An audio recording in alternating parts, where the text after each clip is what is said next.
ಆಕಾಶವಾಣಿ ಪ್ರದೇಶ ಸಮಾಚಾರ ಓದುತ್ತಿರುವವರು ಸಹನಾ. ಮುಖ್ಯಾಂಶಗಳು. ಬೆಂಗಳೂರು ತಂತ್ರಜ್ಞಾನ ಶೃಂಗಸಭೆ 2025ಕ್ಕೆ ಮುಖ್ಯಮಂತ್ರಿ ಸಿದ್ದರಾಮಯ್ಯ ಚಾಲನೆ. ಬಿಡದಿಯಲ್ಲಿ ನೂತನ ಐಟಿ ನಗರ ನಿರ್ಮಾಣಕ್ಕೆ ಚಿಂತನೆ, ಉಪಮುಖ್ಯಮಂತ್ರಿ ಡಿಕೆ ಶಿವಕುಮಾರ್. 2,000 ನೂತನ ಬಸ್ ಖರೀದಿಗೆ ಸರ್ಕಾರ ನಿರ್ಧಾರ. ಸರ್ಕಾರ ಕೂಡಲೇ ರೈತರಿಂದ ಮೆಕ್ಕೆಜೋಳ ಖರೀದಿಸುವಂತೆ ಮಾಜಿ ಮುಖ್ಯಮಂತ್ರಿ ಬಸವರಾಜ ಬೊಮ್ಮಾಯಿ ಆಗ್ರಹ. ಹುಬ್ಬಳ್ಳಿ ಧಾರವಾಡ ನಗರಾಭಿವೃದ್ಧಿ ಪ್ರಾಧಿಕಾರಕ್ಕೆ 46 ಗ್ರಾಮ ಸೇರ್ಪಡೆಗೆ ವಿರೋಧ, ರೈತರಿಂದ ಪ್ರತಿಭಟನೆ. ಬೆಂಗಳೂರಿನಲ್ಲಿ ನಡೆಯುತ್ತಿರುವ 3 ದಿನಗಳ ಬೆಂಗಳೂರು ತಂತ್ರಜ್ಞಾನ ಶೃಂಗಸಭೆ 2025ಕ್ಕೆ ಮುಖ್ಯಮಂತ್ರಿ ಸಿದ್ದರಾಮಯ್ಯ ಹಾಗೂ ಉಪಮುಖ್ಯಮಂತ್ರಿ ಡಿಕೆ ಶಿವಕುಮಾರ್ ಚಾಲನೆ ನೀಡಿದ್ದಾರೆ. ಬಳಿಕ ಮಾತನಾಡಿದ ಮುಖ್ಯಮಂತ್ರಿ ಸಿದ್ದರಾಮಯ್ಯ, ಬೆಂಗಳೂರು ಟೆಕ್ ಶೃಂಗಸಭೆ ಕಲ್ಪನೆಗಳು, ಹೂಡಿಕೆ, ನಾವೀನ್ಯತೆ ಮತ್ತು ರೂಪಾಂತರಕ್ಕಾಗಿ ಜಾಗತಿಕ ವೇದಿಕೆಯಾಗಿದೆ ಎಂದು ತಿಳಿಸಿದ್ದಾರೆ. ಕೃತಕ ಬುದ್ಧಿಮತ್ತೆ, ಕ್ವಾಂಟಮ್, ಬಯೋಟೆಕ್, ಬಾಹ್ಯಾಕಾಶ ಮತ್ತು ಹಸಿರು ತಂತ್ರಜ್ಞಾನಗಳಿಂದ ನಡೆಸಲ್ಪಡುವ ಡಿಜಿಟಲ್ ಕ್ರಾಂತಿಯ ಮುಂದೆ ಬೆಂಗಳೂರು ಟೆಕ್ ಶೃಂಗಸಭೆ ಪರಿವರ್ತನಾಶೀಲ ಭವಿಷ್ಯವನ್ನು ಸೃಷ್ಟಿಸಲು ಜಗತ್ತಿಗೆ ಆಹ್ವಾನ ನೀಡುತ್ತಿದೆ ಎಂದು ಅಭಿಪ್ರಾಯಪಟ್ಟಿದ್ದಾರೆ.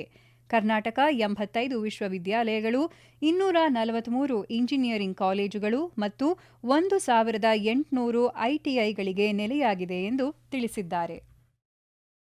We aim to position Karnataka as India's leading space technology hub, capturing 50% of the national market and 5% globally by 2034.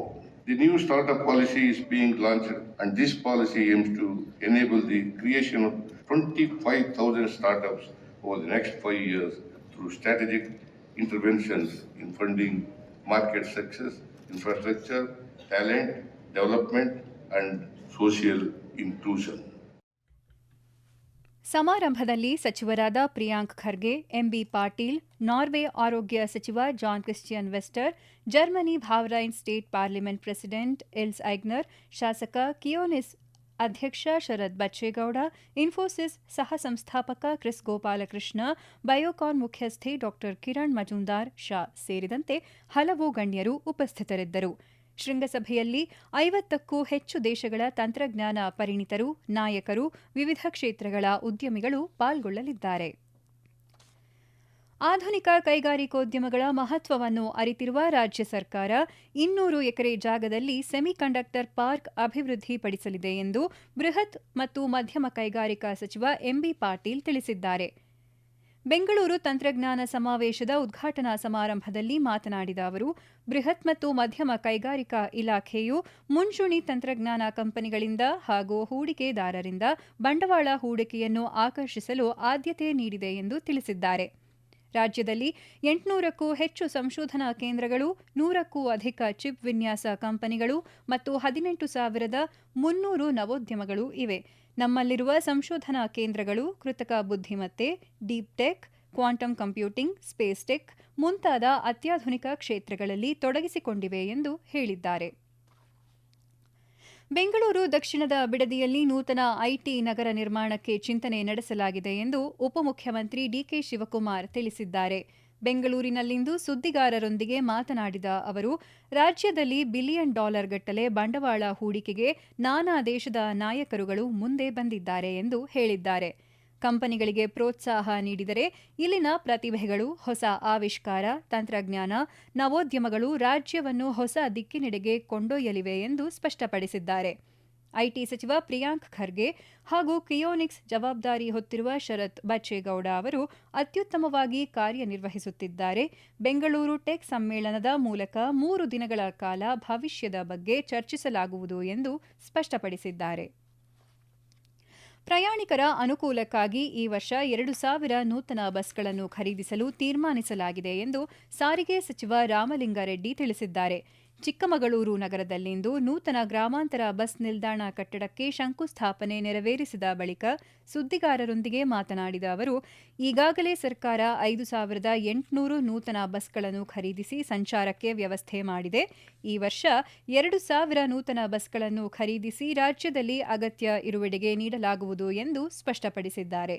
ಸಾರಿಗೆ ನೌಕರರ ವೇತನ ಪರಿಷ್ಕರಣೆ ಬಗ್ಗೆ ಮುಖ್ಯಮಂತ್ರಿಗಳೊಂದಿಗೆ ಚರ್ಚಿಸಲಾಗಿದ್ದು, ಶೀಘ್ರದಲ್ಲೇ ವಿಶೇಷ ಸಭೆ ಕರೆಯಲಾಗುವುದು ಎಂದು ಹೇಳಿದ್ದಾರೆ.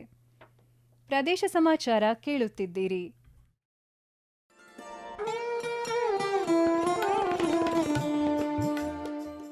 ಆಕಾಶವಾಣಿ ಸುದ್ದಿ ವಿಭಾಗದಿಂದ ಪ್ರದೇಶ ಸಮಾಚಾರವನ್ನು ಪ್ರತಿದಿನ ಬೆಳಿಗ್ಗೆ 7:05, ಮಧ್ಯಾಹ್ನ 12 ಮತ್ತು 2:30 ಹಾಗೂ ಸಂಜೆ 6:40ಕ್ಕೆ, ರಾಷ್ಟ್ರೀಯ ವಾರ್ತೆಗಳನ್ನು ಬೆಳಿಗ್ಗೆ 7:35, ಮಧ್ಯಾಹ್ನ 1:10 ಹಾಗೂ ಸಂಜೆ 7:35ಕ್ಕೆ ಪ್ರಸಾರ ಮಾಡಲಾಗುತ್ತದೆ.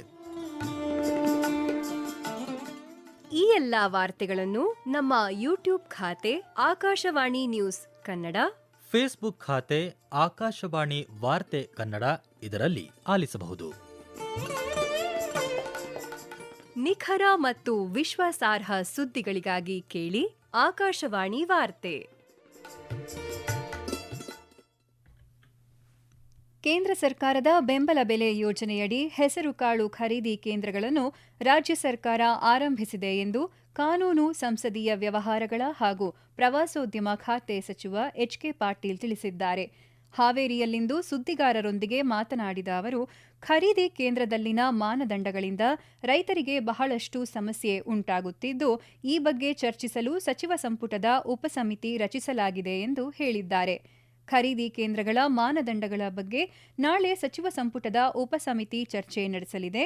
ಜೊತೆಗೆ ಮೆಕ್ಕೆಜೋಳ ಖರೀದಿ ಬಗ್ಗೆ ಚರ್ಚೆ ನಡೆಸಲಿದೆ ಎಂದು ತಿಳಿಸಿದ್ದಾರೆ. ನಾನು ಗದಗಿನಲ್ಲಿ ನಮ್ಮ ಜಿಲ್ಲೆಯ ರೈತರ ಜೊತೆಗೆ ಚರ್ಚೆ ಮಾಡಿದೆ. ಹೆಸರನ್ನು ತೆಗೆದುಕೊಳ್ಳೋದಕ್ಕೆ ಕೇಂದ್ರಗಳನ್ನು ಸ್ಥಾಪನೆ ಮಾಡಿದೆ.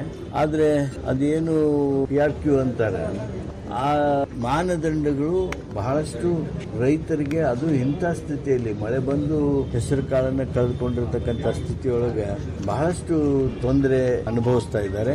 ಅದರ ಬಗ್ಗೆ ಚರ್ಚೆ ಮಾಡಬೇಕು ಅಂತ ಹೇಳಿನೇ ಕೃಷಿ ಸಚಿವರ ಅಧ್ಯಕ್ಷತೆಯಲ್ಲಿದ್ದಂಥ ಕ್ಯಾಬಿನೆಟ್ ಸಬ್ ಕಮಿಟಿಯನ್ನು ಕರೆಯೋದಕ್ಕೆ ವಿನಂತಿ ಮಾಡಿದ್ದೆ. ನಾಳೆನೇ ಆ ಕ್ಯಾಬಿನೆಟ್ ಸಬ್ ಕಮಿಟಿ ನಡೆಯಲಿದೆ. ಮೇಕೆದಾಟು ಯೋಜನೆ ಅನುಷ್ಠಾನಕ್ಕೆ ರಾಜ್ಯ ಸರ್ಕಾರ ಕೇಂದ್ರದ ಜೊತೆಗೆ ಸೌಹಾರ್ದತೆಯಿಂದ ಅನುಮತಿ ಪಡೆದರೆ ಮುಂದೆ ಕಾನೂನು ಹೋರಾಟದಲ್ಲಿ ಅನುಕೂಲವಾಗಲಿದೆ ಎಂದು ಮಾಜಿ ಮುಖ್ಯಮಂತ್ರಿ ಹಾಗೂ ಸಂಸದ ಬಸವರಾಜ ಬೊಮ್ಮಾಯಿ ಅಭಿಪ್ರಾಯಪಟ್ಟಿದ್ದಾರೆ. ಬೆಂಗಳೂರಿನಲ್ಲಿಂದು ಸುದ್ದಿಗಾರರೊಂದಿಗೆ ಮಾತನಾಡಿದ ಅವರು, ಈ ವಿಚಾರದಲ್ಲಿ ರಾಜಕೀಯ ಪ್ರತಿಷ್ಠೆ ಮಾಡಿದರೆ ರಾಜ್ಯದ ಹಿತಾಸಕ್ತಿಗೆ ಧಕ್ಕೆಯಾಗಲಿದೆ ಎಂದು ಹೇಳಿದ್ದಾರೆ. ಮೆಕ್ಕೆಜೋಳವನ್ನು ರಾಜ್ಯದ ಬಹುತೇಕ ಭಾಗದಲ್ಲಿ ಬೆಳೆಯುತ್ತಿದ್ದು, ಕಳೆದ ವರ್ಷ 15 ಲಕ್ಷ ಹೆಕ್ಟೇರ್ ಪ್ರದೇಶದಲ್ಲಿ 54 ಲಕ್ಷ ಮೆಟ್ರಿಕ್ ಟನ್ ಬೆಳೆಯಲಾಗಿತ್ತು. ಈ ವರ್ಷ 17 ಲಕ್ಷ ಹೆಕ್ಟೇರ್ ಪ್ರದೇಶದಲ್ಲಿ 54 ಲಕ್ಷ ಮೆಟ್ರಿಕ್ ಟನ್ ಮೆಕ್ಕೆಜೋಳ ಬೆಳೆಯಲಾಗಿದೆ.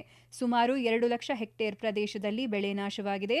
ರೈತರು ಬೀದಿಗಿಳಿದು ಹೋರಾಟ ಮಾಡಲು ಅವಕಾಶ ನೀಡದೆ ಸರ್ಕಾರ ಕೂಡಲೇ ಮೆಕ್ಕೆಜೋಳ ಖರೀದಿ ಮಾಡಬೇಕು ಎಂದು ಆಗ್ರಹಿಸಿದ್ದಾರೆ. ಹುಬ್ಬಳ್ಳಿ ಧಾರವಾಡ ನಗರಾಭಿವೃದ್ಧಿ ಪ್ರಾಧಿಕಾರ ನೂತನವಾಗಿ 46 ಗ್ರಾಮಗಳನ್ನು ತನ್ನ ವ್ಯಾಪ್ತಿಗೆ ಸೇರ್ಪಡೆಗೊಳಿಸಿರುವುದನ್ನು ವಿರೋಧಿಸಿ ರತ್ನಭಾರತ ರೈತ ಸಮಾಜ ವತಿಯಿಂದ ಹುಬ್ಬಳ್ಳಿ ನವನಗರದ ಕಚೇರಿ ಎದುರು ಚಿಕ್ಕಡಿಗಳೊಂದಿಗೆ ಪ್ರತಿಭಟನೆ ನಡೆಸಿದರು. ಪ್ರತಿಭಟನೆಯಲ್ಲಿ ವಿವಿಧ ಗ್ರಾಮಗಳ ರೈತರು ರಾಜ್ಯ ಸರ್ಕಾರ, ಹುಬ್ಬಳ್ಳಿ ಧಾರವಾಡ ಮಹಾನಗರ ಪಾಲಿಕೆ ವಿರುದ್ಧ ಆಕ್ರೋಶ ವ್ಯಕ್ತಪಡಿಸಿದರು. ಈ ವೇಳೆ ಮಾತನಾಡಿದ ಉಪಾಧ್ಯಕ್ಷ ಹೇಮನಗೌಡ ಬಸನಗೌಡ್ರ, ಹುಡಾ 95% ರೈತಾಪಿ ವರ್ಗ ಹಾಗೂ ಕೂಲಿ ಕಾರ್ಮಿಕರು ಇರುವ 46 ಗ್ರಾಮಗಳನ್ನು ತನ್ನ ವ್ಯಾಪ್ತಿಗೆ ಸೇರಿಸಿಕೊಂಡಿದ್ದು ಖಂಡನೀಯ ಎಂದು ತಿಳಿಸಿದ್ದಾರೆ. ಸರ್ಕಾರದ ಈ ನಿರ್ಧಾರದಿಂದ 46 ಗ್ರಾಮಗಳ ರೈತರಿಗೆ ತುಂಬಾ ತೊಂದರೆಯಾಗಲಿದೆ. ಈಗ ಹೊರಡಿಸಿರುವ ಆದೇಶವನ್ನು ತಕ್ಷಣವೇ ಹಿಂಪಡೆಯಬೇಕು, ಇಲ್ಲವಾದರೆ ಮುಂದಿನ ದಿನಗಳಲ್ಲಿ ತೀವ್ರ ಹೋರಾಟದ ಎಚ್ಚರಿಕೆ ನೀಡಿದ್ದಾರೆ. ಕೊನೆಯಲ್ಲಿ ಮತ್ತೊಮ್ಮೆ ಮುಖ್ಯಾಂಶಗಳು. ಬೆಂಗಳೂರು ತಂತ್ರಜ್ಞಾನ ಶೃಂಗಸಭೆ 2025ಕ್ಕೆ ಮುಖ್ಯಮಂತ್ರಿ ಸಿದ್ದರಾಮಯ್ಯ ಚಾಲನೆ. ಬಿಡದಿಯಲ್ಲಿ ನೂತನ ಐಟಿ ನಗರ ನಿರ್ಮಾಣಕ್ಕೆ ಚಿಂತನೆ, ಉಪಮುಖ್ಯಮಂತ್ರಿ ಡಿಕೆ ಶಿವಕುಮಾರ್. 2000 ನೂತನ ಬಸ್ ಖರೀದಿಗೆ ಸರ್ಕಾರ ನಿರ್ಧಾರ. ಸರ್ಕಾರ ಕೂಡಲೇ ರೈತರಿಂದ ಮೆಕ್ಕೆಜೋಳ ಖರೀದಿಸುವಂತೆ ಮಾಜಿ ಮುಖ್ಯಮಂತ್ರಿ ಬಸವರಾಜ ಬೊಮ್ಮಾಯಿ ಆಗ್ರಹ.